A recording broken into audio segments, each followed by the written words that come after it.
Phoenix, Arizona, the night of March 13th, 1997, began like any other Thursday evening.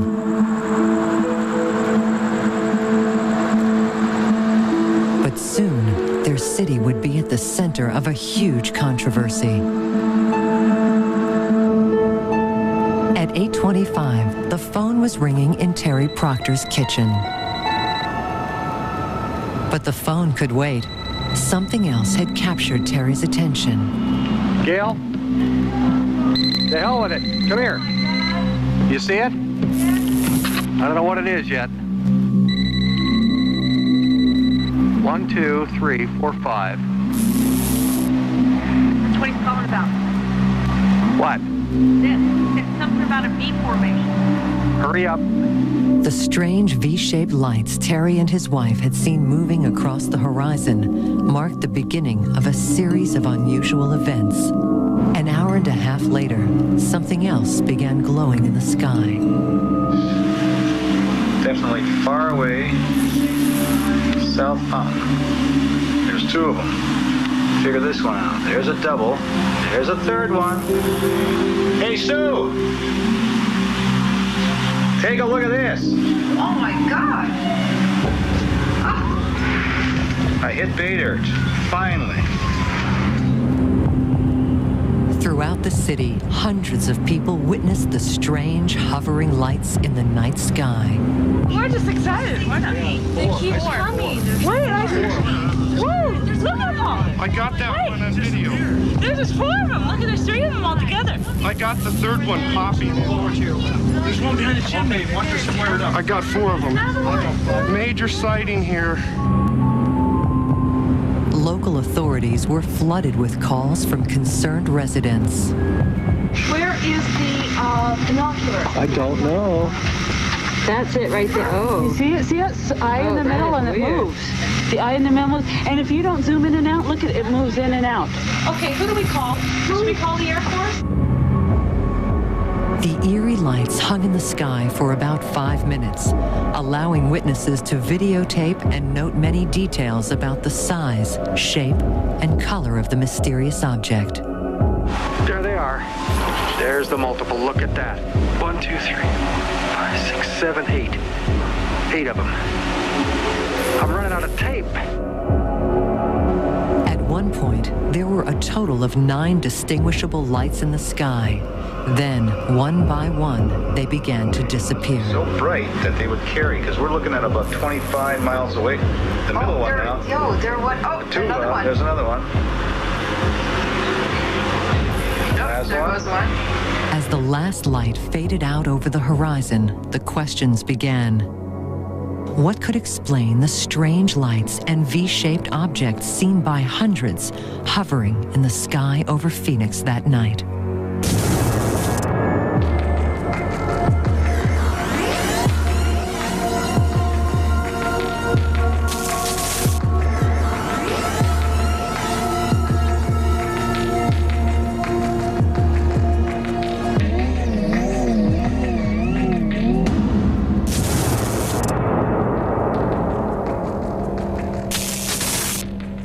On the night of March 13th, 1997, there were 2 separate incidents involving unidentified flying objects in the Phoenix, Arizona area. The first event occurred between 8:15 and 8:45 p.m.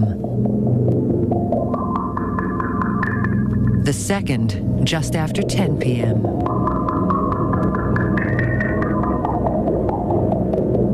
The first event involved a V-shaped object first spotted near the town of Paulden. It traveled on a southeasterly course, passing over Phoenix at about 8:30 p.m. Just after 8:45 p.m., the V-shaped object turned and disappeared somewhere northwest of Arizona, near Kingman. Although seen by hundreds of people throughout Arizona, only one known videotape exists of this phenomenon. It was captured on tape by a retired pilot from the front yard of his home in Scottsdale, north of Phoenix. At about 8:28 that evening, I was outside with my video camera and happened to look up, right about up in there. and saw a formation of lights moving from north to south. The V formation that flew over consisted of between 5 and 6 amber lights only. Over a period of somewhere between 15 to 20 seconds, there was an apparent change in the position of some of the lights within the formation.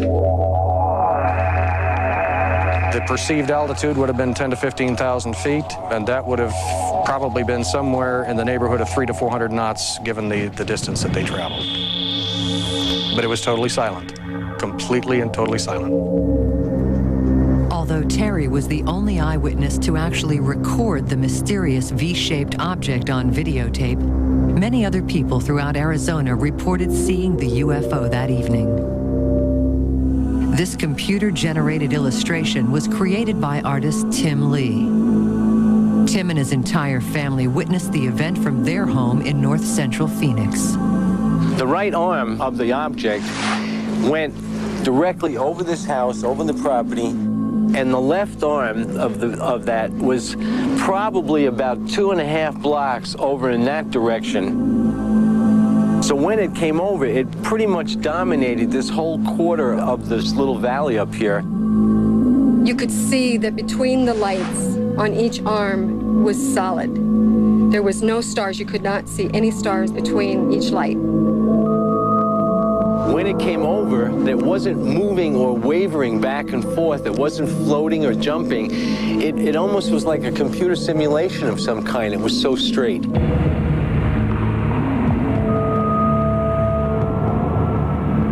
There were huge orbs of light, and my impression was that this object was very close, that it was going to land or crash on the street. And that's what really got our attention. And then it went straight up and over us where it was formed a V formation. It was close enough to feel that it could set down over top of the mall and cover it. It was that big. Some witnesses will even tell you they ducked when they first saw it because they thought it was going to hit them. That's how low it was. No noise whatsoever and very huge. I got to see the total side view of it, where I got to say that this thing's close to a mile long. I do not know what that was. It was not consistent with any aircraft that I know of the way it was. Just 90 minutes after the light formation abruptly disappeared, Terry's camera captured a second pattern of strange lights hanging in the dark skies over Phoenix. The major significance of this 10 p.m. event is that these lights visible throughout the Phoenix area were recorded on videotape by at least 4 witnesses. And none of these photographers will ever forget that moment when their world turned upside down. It was around 9:55, 10 o'clock. I went out to turn off our watering system, and as I walked out the back porch, the city lights are underneath, and there are these 9 lights suspended in the sky. The size was enormous in comparison to the city lights, and I think that's what struck me at first when I walked out there. It was hung suspended in the sky, and it was so enormous. They appeared to be at least a mile wide, probably more.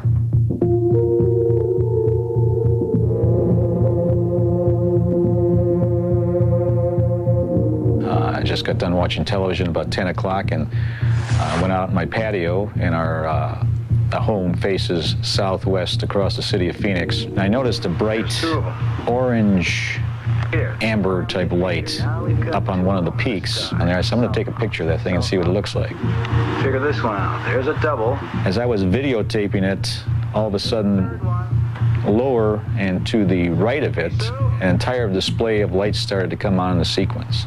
And they formed an arc, gently falling arc. Extremely bright. They were brighter than any lights that I could see in the city in the foreground. And knowing that the mountain range, the distance, I estimate the lights to be anywhere from 20 to 25 miles away from my point of filming. We've seen lights over the years on the mountain, never in this type of configuration. They were similar in color, they were similar in size and shape as to what we saw that night.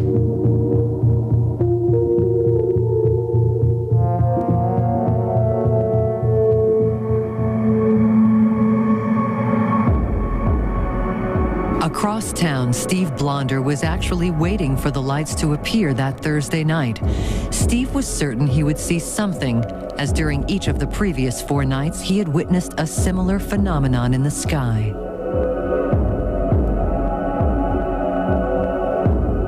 Individual orange, amber type lights every single night around 10 after 9, right under the star of Sirius, below and to the left of Orion's belt. My wife was an astronomy student, so we were noting that. Convinced the mysterious lights would reappear, Steve enlisted the help of 2 local UFO investigators. Bill Hamilton and Tom King jumped at the chance to document an actual sighting in progress. When we got up here on the balcony, we were asking Steve where he was seeing these orange lights from. And he pointed in the southeast, in the southwest, over to the west. And just as he was pointing this out and some other people were pointing out where they had seen the lights, somebody shouted, Where? Oh, look at that. There's another one. I had no idea what it was. This isn't first for me. They're lined up in a pattern, man. There's geometry behind this. They appeared to be so low that these palm trees behind us would eventually be getting in the shots and obscuring the object. So I jumped up here and I hit record again to start recording. They keep coming. Later I thought, is this one object we're looking at, or is this a series of objects looking possibly like one? I don't know. Third one popped. Major sighting here. We couldn't believe it. You know, it was all of a sudden after 4 nights of seeing, individual lights flying all over the sky, to see these lighting up in a formation, we were overwhelmed, to say the least. While Steve Blonder viewed the phenomenon from the balcony of his home, 30 miles to the northwest, truck driver Bill Greiner was checking out a different kind of air show from a road on the outskirts of Luke Air Force Base. Greiner's eyewitness account suggests that the military was well aware of the unidentified lights in the sky. I watched 2 jets come out of Luke, and they come out real quick. They had their afterburners on. They had huge flames coming off of them. And then as soon as those 2 were airborne, another one come out, a third one come out from behind it.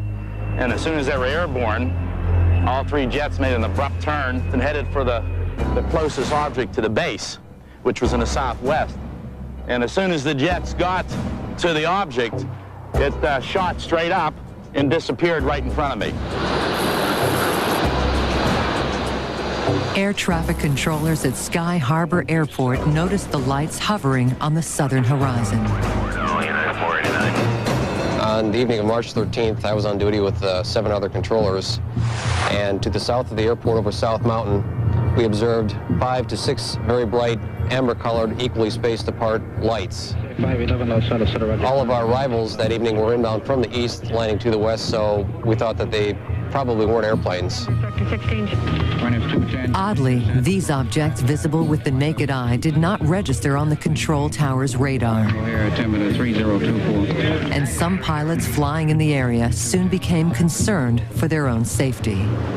There was one report, a query from a pilot in a Bonanza that was talking to our adjacent facility on one of the frequencies and asked something to the effect that, hey, what are these lights around me or over me? And the controller responded, well, I don't have anything on radar.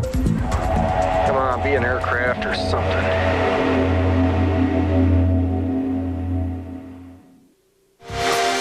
When we return, what was this strange object in the sky? Eyewitnesses tell their compelling stories. Gordon, welcome to Strauss's place. Tell me exactly what you saw. On Discovery Sunday next. Now back to UFOs over Phoenix. Explore.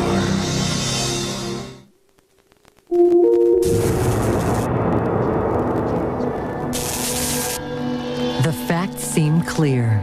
At approximately 8:30 p.m., an enormous V-shaped object glided silently across the state of Arizona. 90 minutes later, a formation of eerie lights appeared somewhere southwest of the city of Phoenix. These 2 events were seen by hundreds of ordinary citizens. Not surprisingly, the local media became a focal point of controversy. 12 News, Blair Meeks. A typical night in the newsroom. You're standing around, nothing's really happening. Then all of a sudden, phone calls start happening. Boom. What are these strange lights? What are these strange lights? We're seeing lights over here. We're seeing lights over there. I mean, we must have had 24 phone calls within a 10 or 15 minute period. This is video of what thousands of Arizonans saw March 13th. It's been the talk of the town. You're watching News 15 at 5. The answers are elusive. Many of you saw this row of lights as they hovered above the valley horizon. The mystery of the Phoenix Lights will be featured tomorrow morning on Good Morning America. Well, the first day, it was chaos because there were so many witnesses and we didn't know who had footage and who didn't have footage, and we were trying to locate footage right away. Gordon, welcome to Strauss's place. Tell me exactly what you saw. I look at these things and there were no blinking lights, none of the blinking lights. What time was this? From the moment I went on the air, my phones filled up. It was such a surge of phone calls that we almost lost our switchboard. It was hard to wade through all the information and try and piece together what actually did occur, because some people reported seeing lights at 8:15, other people reported seeing lights at 10:15, some people saw them as stationary objects over the city, some people saw them as moving objects coming in from the north.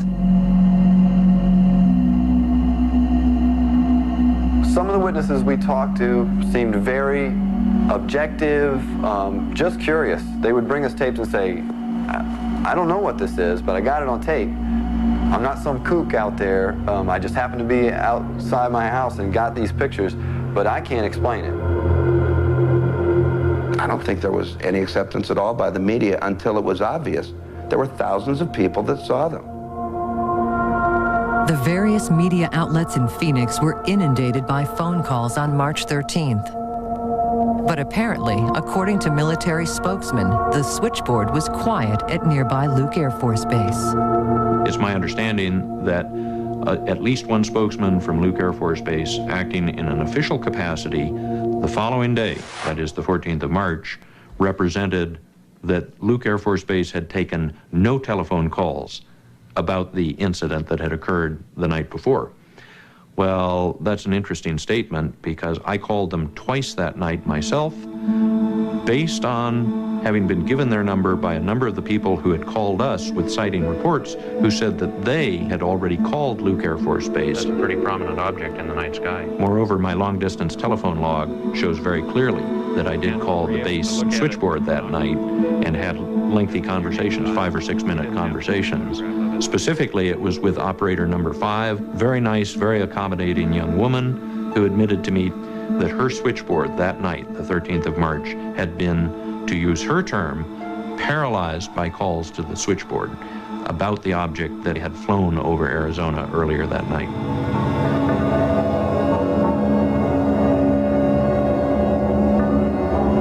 With no explanation forthcoming, the media frenzy died down.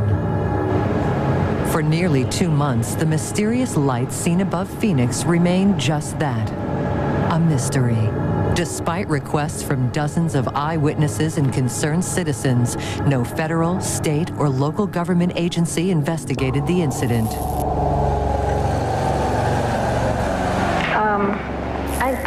I guess I'm going to mention this because I'm a little... Then, on May 6th, 1997, at a Phoenix City Council meeting, Councilwoman Frances Barwood posed a simple question. Anybody has any information from the city, and if the city is checking into it? I said, can we find out why nobody's investigating? Can we look into it? And there was this silence. People are starting to ask more questions. Thanks. Thank you. And then that was kind of it, and went on to the next one. No one from the city council seemed to feel that there was any compelling reason to investigate the sightings. Undaunted, Barwood kept pushing the city, trying to get officials to take the many eyewitness reports seriously. And the response that I got back, which was about a week later, was that the city of Phoenix did not have an Air Force, which I kind of knew, and that they had received less than 5 phone calls into the police department. And I thought that was odd because I was told that they had gotten a lot of phone calls. So that to me didn't make sense if, they're saying they were overwhelmed with phone calls, and then the response I got back from the city manager's office was they had less than 5 phone calls. To them, it was not important. 43 days after Councilwoman Barwood's initial request, Arizona Governor Fife Symington announced that his office would spearhead an official government investigation into the events of March 13, 1997. We're going to make all the necessary inquiries, and we're going to get to the bottom of it. We're going to find. This announcement came as welcome news to concerned Phoenix citizens who had been waiting more than 3 months for an explanation to the strange events they witnessed. On June 19th, Governor Symington called a press conference to present what he considered vital information regarding the incidents. He announced that a police investigation had determined the source of the lights, and for the first time admitted that there may have been an extraterrestrial connection. And now I'll ask Officer Stein and his colleagues to escort the accused into the room so that we may all look upon the guilty party. Don't get him too close to me, please. It's, you know. Now, this just goes to show that you guys are entirely too serious.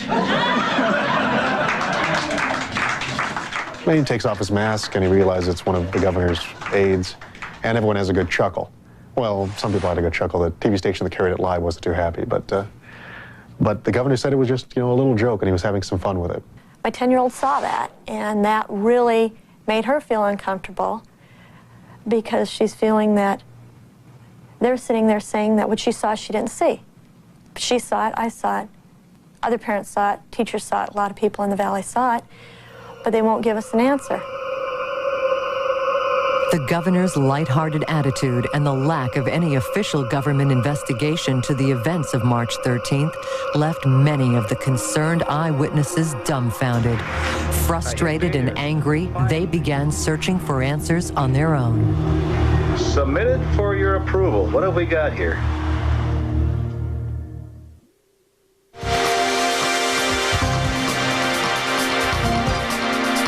When we return, investigators examine the striking evidence on Discovery Sunday next.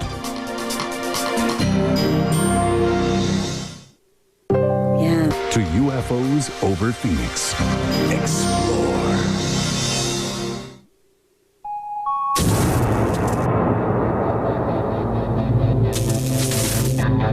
On March 13, 1997, witnesses saw a V-shaped object fly over the state of Arizona. 90 minutes later, hundreds more observed a formation of eerie lights hovering over the city of Phoenix. Despite clear photographic evidence of these events, there was no official investigation.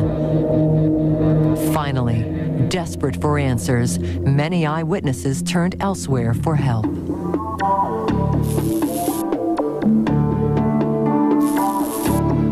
Village Labs is a computer visual effects design firm operated by Michael Tanner and Jim Delatoso. In addition to their work for films and television, Tanner and Delatoso have carefully studied reports and analyzed photographic evidence of many UFO sightings. They have received a great deal of media exposure for their various investigations, and as they are located in Phoenix, they became a natural place for concerned residents to turn. We're a lab. We're just like a police lab. We're just like a medical lab where professional investigators send us their evidence. And we've looked at hundreds and hundreds of cases where the evidence that we get is film or video.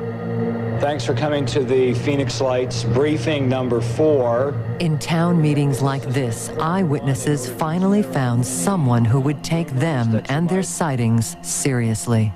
It wasn't anything I'd ever seen before because the lights were extremely bright, white lights, and there were 5 because I distinctly counted them to make sure that there were 5 lights. Tanner and Delatoso began their investigation by conducting a series of discussion groups with eyewitnesses to the events. If it was helicopters, these people, either they were connected with a bar or something like that, or they were really super, super excellent flyers because it wasn't doing any of this, it wasn't doing any of that, it wasn't doing any of that. It was like locked. Although many aspects of the eyewitness reports were the same, there were some discrepancies between accounts. We looked at it for a couple seconds, and then I realized that I had my telescope out. So I pointed my telescope at it, and at that point I noticed that they were airplanes. I did not see airplanes. I watched this thing come at me from great distance, and it took a long time for it to even arrive. And if these guys... The witnesses represent the total cross-section of our society here. We have truck drivers, we have doctors, we have lawyers, we have retired military, and they're all genuine. Have you ever seen any kind of lights like that on an airplane? I've never seen anything like this before, ever. Anywhere. They're just simply ordinary people having extraordinary experiences, and they're sharing those with us. You saw the lights coming. What? Tell me again the shape. Well, at first it was kind of like a rounded arc. The need to interview people directly, the eyewitnesses, in addition to those who shot videos, became apparent. Let's come on to this position. Using information gathered from the discussion groups and hours of interviews with more than 100 witnesses, the two investigators were able to construct a timeline of events for the entire evening, beginning with the first event at 8:15 p.m., which Michael Tanner believes was connected to the second 10 p.m. event. We established that this formation came in somewhere around 8 o'clock and left in the direction that it came somewhere around 10:30 that night. So we had a general timeline we were able to construct and a general flight path. The next phase of the Delitoso and Tanner investigation focused on several of the videotapes that recorded the phenomenon. So the landmarks that we have are the hill that's in the foreground of Mike's backyard. Selected portions of the second event videos were captured into their computers. Unknown. So what we've done is take the Mike Kristen shot and grab one frame and now have it in an image processing program where we can do some study on it. A candle, a headlight, a light bulb, all have different optical characteristics. So what we want to do is get past all of the illusion that lights look alike and get to the very specific of how are they different, the fingerprint. So first thing that we do is identify all light sources in the video. We have street lights, we have airplane lights, we have unknown types of city lights, and they're all mixed up together. Using the computer, Delitoso compares frequency waves of known lights with the frequency waves of lights seen on the night of March 13th. When we compare all the different light sources to each other, we find that only the unknown objects in all of the video have this purity of wave shape. Now let's go over here and just look at another one of these lights and see if they have any characteristics that are similar. This is a really messy one. See, the red, green, and blue are way out of alignment. The unknown lights don't match. They don't match the characteristics of quartz lights or airplane lights or street lights or Hale Bopp. We can't get a match between the unknown and knowns that we have stored. What were these eerie lights? Despite high-tech, sophisticated optical analysis, they were no closer to solving this baffling mystery.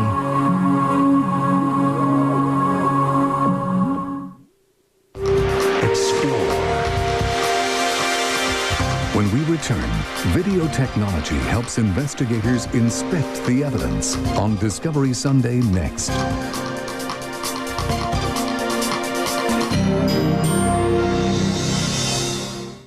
Back to UFOs over Phoenix. Explore.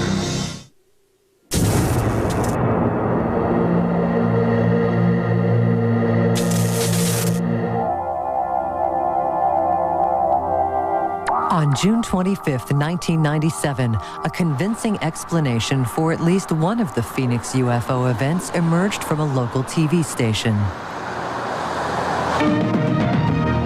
Well, it's a possible explanation into those mystery lights that appeared over the valley in March. But some of you aren't buying it. 12 News has video that might explain what was going on. Let's start with pictures that were taken on March 13th. Many of you saw this row of lights as they hovered above the valley horizon. Now, take a close look at these pictures that we shot just last night. These are flares that the Air Force was dropping near Gila Bend.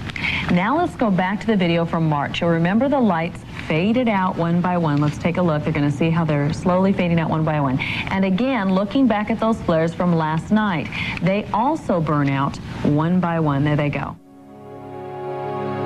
Illumination flares like those recorded by KPNX on June 25th are used by military aircraft to light up battlefields and expose targets during night combat. Dropped from high-altitude aircraft and attached to tiny parachutes, the flares, which descend very slowly, can burn brightly for up to 5 minutes. When we saw those lights pop on in the sky, to us, they looked exactly the same. The photographer and I just looked at us and goes, well, there's your light. It looked so similar to us, it had to be the explanation. Although we didn't know who could have dropped the flares that night. If the lights seen hovering on the horizon on March 13th were in fact flares, then who dropped them? Initially, Air Force officials denied that any of their aircraft were involved in maneuvers in the area that night. But oddly, after the KPNX broadcast, they reversed their statement. Now they admit that on the night in question, the visiting Maryland Air National Guard had conducted night maneuvers, which involved the use of illumination flares. Our unit was flying March 13th, 1997 as part of Operation Snowbird, and we were conducting night training. This is a map of the training area that we use when we fly in the airplane, and we take off from Davis-Monthan Air Force Base, fly to the northwest into the military operating area, and at that particular night, our aircraft flew to the North Tack Range, and that's where they deployed the flares for the training mission that evening. Phoenix sits just to the north of this area. The lights that were observed were about 30 miles southwest of Phoenix, which is close to exactly where the North Tack Range sits. The flares being dropped at the gunnery range seemed to fit a lot of what people might have seen at 10 o'clock. But despite what appeared to be overwhelming evidence, many witnesses remained unconvinced that illumination flares were the cause of the 10 p.m. phenomenon. The flare theory would fly for me if I didn't actually see the footage of the flares that I've seen that just aren't consistent with that. If they are, maybe they're more advanced flares because these hung suspended for so long. I considered whether what I was looking at were flares, but when I looked through the telescope, I could see no suspension apparatus. In other words, no parachute or balloon. They had no vertical descending motion. They did not start to drift together as flares usually do, or apart. In other words, they maintained a fixed relationship between themselves. And I could also see that they were round lights of some kind, like orbs, and they were pulsating at a high frequency. While they look similar, they don't look the same as flares. Flares flicker. Flares illuminate what's around them, and these lights over Phoenix didn't do that. It would be very difficult for me to believe that if flares had been dropped, that they could stay that perfectly aligned and that we couldn't see at least one of them moving or dropping.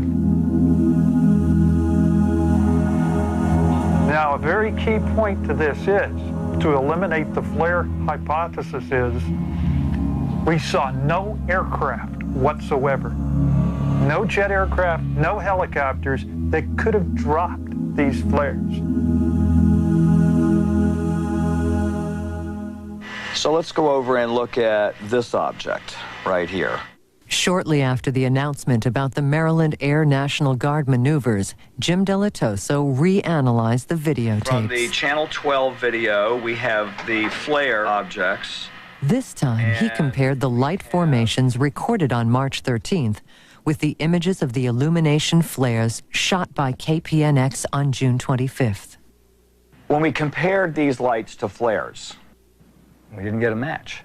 The optical characteristics between the unknown objects and flares don't match. They're so different from each other that it's not even close. But not everyone agrees with Delatoso's conclusions or the accuracy of his methods. Videotape does not have the resolution that you need to perform those particular type of tests. Videotape is very, very limited in use in investigating UFO instances. The camera actually overloads from the brightness of these flares. We'd rather see film, motion picture film, or actually 35 millimeter, which gives us a lot more dynamic range and much more resolution than videotape does. We've gone to extremes to test them for being flares. And the naysayers that want them to be flares, guess what? They can just keep on doing that. We've moved on to other things. According to the Maryland Air National Guard, the illumination flares were deployed, fell, and disappeared from sight, behind the mountain range seen in the video. But many eyewitnesses claimed that the lights they saw were in front of the range, and therefore could not have been the same flares. In an attempt to settle this crucial debate, we gave the tapes shot by one of the witnesses to Dr. Leonid Rudin of Cognitech, a California-based image processing firm. Rudin examined the same images that had been previously analyzed by Jim Delatoso. We were presented with two videotapes.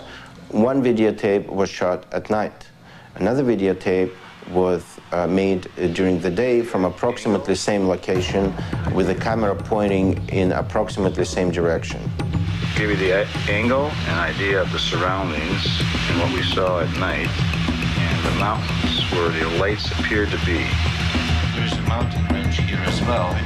We don't know where it is over here. Rudin first lined up the day and nighttime images, using the ridgeline in the foreground as a reference. By overlaying the images, he could determine if the lights simply vanished on their own or disappeared behind the distant mountain range. We superimposed two video sequences. We produced a new video sequence in which each frame is a combination of two frames, night and day. We registered the hill. We have no control whether it comes below the mountain or above the mountain. After several hours, the intricate process was complete. That's right. This is a loop which repeats this disappearing sequence over and over again. And the one thing that we see here, which is striking, is that at no point the lights disappear above the ridge of the mountain, and at no point the lights descend below the ridge of the mountain. The disappearance of the light coincides precisely with the point in time when the light is exactly at the top of the mountain.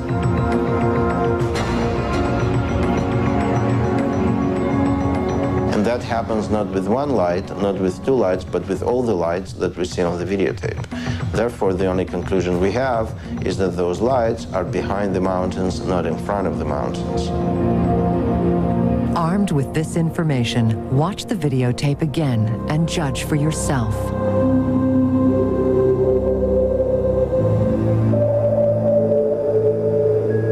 Are these merely flares dropping behind a mountain range, or UFOs mysteriously vanishing? Sometimes the human eye can form its own conclusions.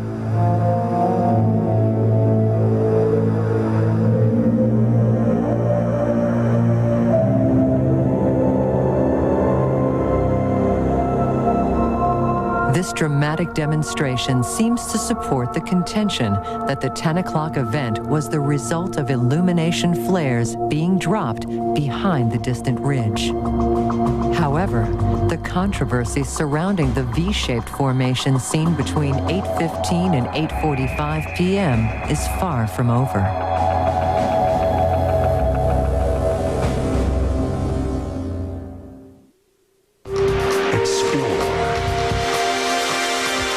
When we return, questions persist. What is the military hiding? On Discovery Sunday next.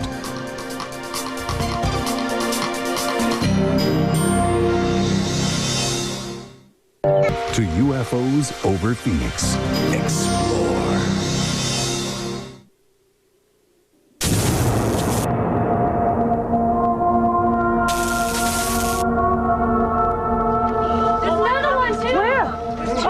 Although many believe there is overwhelming proof that the mysterious lights seen over Phoenix at 10 p.m. were caused by military flares, several intriguing questions remain.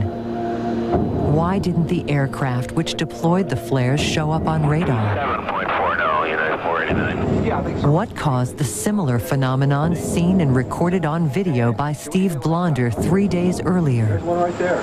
I see it. See it right there, right there. And finally, what can explain the V-shaped formation that passed over Arizona between 8:15 and 8:45 p.m.? Only one known videotape of this UFO event exists. And while today, no one has come forward with a viable explanation, there are plenty of theories about what was streaking through the night skies of Arizona on March 13th, 1997. I personally think that this is military and that it is some kind of a humongous stealth. And that's my personal opinion. I mean, isn't this the same government that said we didn't have a stealth?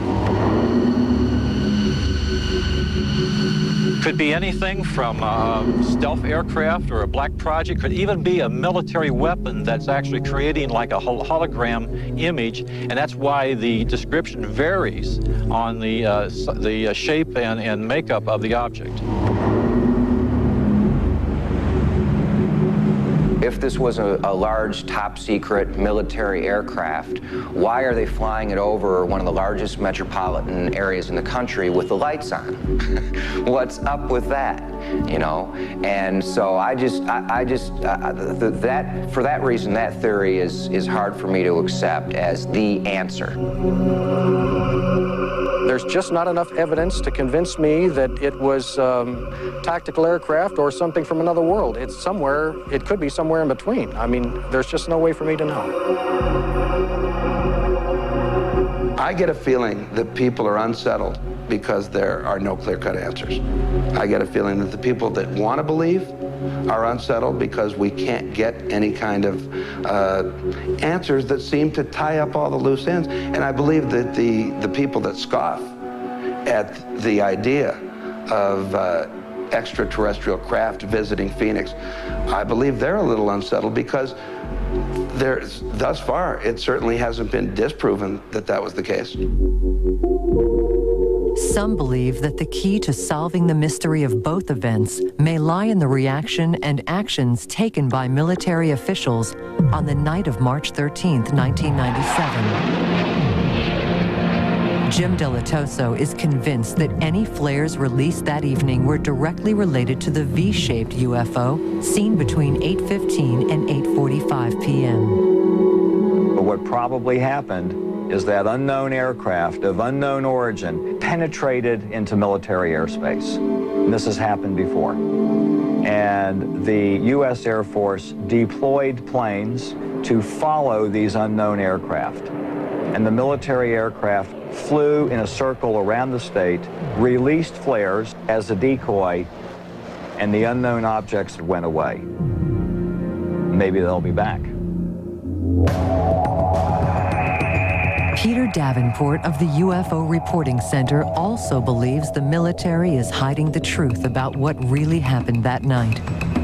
He believes that from the beginning, media and eyewitnesses were purposely misled.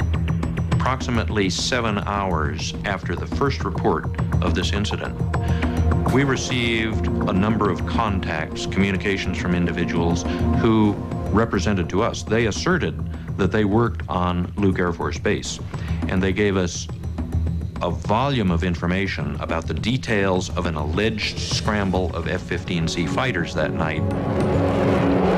Subsequent investigation could not corroborate any of the information that we had received from the party, and in fact, we are unable to locate this individual now. You know, I think we have to focus on the real spectacle. It didn't take place in the sky. The real spectacle took place on the ground after the sightings. And the real spectacle was watching the government respond to so many people who saw something with their own eyes and only wanted an answer. And what they were told by the military, by the government, was this just isn't worthy of an investigation. Many believe that had authorities taken the eyewitnesses seriously, simply investigated the events, and made a serious attempt to address their very real concerns, the conspiracy theories that so often surround UFO sightings would have been given no chance to thrive. At this point, months after the event has happened, I have no idea what these lights were. I would like to know. I wish I knew. I may never know. None of us may. But whether they're man-made, whether they're from another galaxy, whether they're flares, I don't know. At this point, they are truly UFOs, unidentified flying objects.